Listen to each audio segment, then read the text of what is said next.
গুৱাহাটীৰ ড্ৰিমলেণ্ডৰ ঘটনা সন্দৰ্ভত প্ৰবন্ধক জুৰি ৰহমানৰ প্ৰতিক্ৰিয়া এয়া এটা দুৰ্ঘটনা আছিল বুলি মন্তব্য শিশুটিয়ে অশান্তি পাই সিট বেল্ট খুলি দিব পাৰে বুলি মন্তব্য কৰিছে জুৰি ৰহমান সুৰক্ষা ব্যৱস্থাৰ ওপৰত বিশ্বাস আছে বুলি মন্তব্য সুৰক্ষা নাথাকিলে আৰু এনে ঘটনা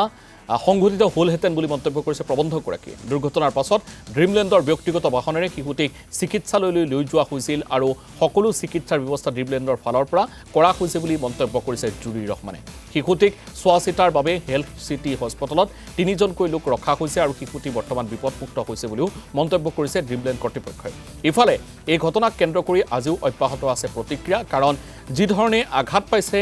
শিশুটিয়ে এয়া এক সাধাৰণ আঘাত নহয় দকৈ শৰীৰৰ বিভিন্ন প্ৰান্তত গাত হৈ গৈছে গতিকে অতিকৈ ভয়ংকৰ এক ঘটনা আৰু এজন শিশুৱে যদিহে চলন্ত অৱস্থাত সিট বেল্ট নিজেই খুলিব পাৰে গতিকে সেয়াও এটা কিন্তু সাধাৰণ ঘটনা নহয় যদিও বা কৈছে যে শিশুটিয়ে চলন্ত অৱস্থাত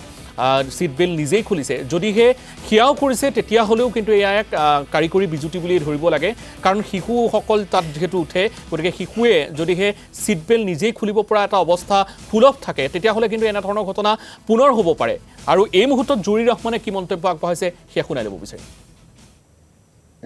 একচুৱেলি ধৰক ইয়াতে হাজাৰ হাজাৰ কাষ্টমাৰ আহি আছে এতিয়া এক্সিডেণ্টে হয় আমাৰ যোনখিনি সেফটি মেজাৰ্স আছে সেইখিনিতো আমি মানে কনফিডেন্ট যে সেইখিনিত একো প্ৰবলেম হোৱা নাই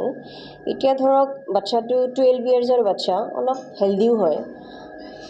মই ভাবোঁ যে সি হয়তো সিট বেল্ট যোনটো মাৰে সিট বেল্টটো মাৰাত হয়তো অশান্তিও পাব পাৰে কিজানি সি অশান্তি পাই খুলি দিলে নে টানি দিলে সেনেকুৱাই কিবা এটা হ'ব আদাৰৱাইজ ধৰক যদি আমাৰ সেফটিৰ কিবা প্ৰবলেম থাকিলে হয় তেতিয়াহ'লে ধৰক আজিলৈকে এটা নহয় হয়তো কমসে কম 50টাটো ওলালে হয়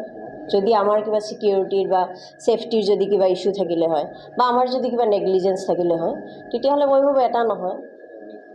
কমসে কম 20-50টাটো ওলালেই হয় এতিয়া মই নাভাবোঁ যে সেনেকুৱা নেগলিজেন্স বা সেনেকুৱা সেফটিৰ কিবা ইস্যু আছে তো এতিয়া এক্সিডেণ্ট হৈছে আমাৰো বেয়া লাগিছে ডেফিনেটলি চবৰে বেয়া লাগিব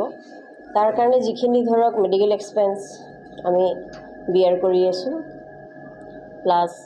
আমাৰ এটেণ্ডেণ্ট 2-3জন এনি টাইম হস্পিটেলত আছে আৰু এতিয়া যদি ভাবে আপোনালোকে সেইটো প্ৰুফো ল'ব পাৰে হস্পিটেলৰ পৰা গোটেই ৰিপৰ্টখিনি আছে কোনো ফ্ৰেকচাৰ অহা নাই এইটো কাট হৈছে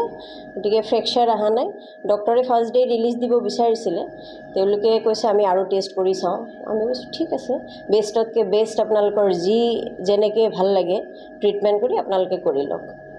গোটেইখিনি এক্সপেন্স আমি বিয়াৰ কৰি আছোঁ এতিয়া তেওঁলোকৰ দেউতাকৰ পৰা আপোনালোকে বাইট ল'ব পাৰে যিটো সঁচা কথা হ'বই লাগিব সেইটোৱে ক'ব লাগিব তেওঁ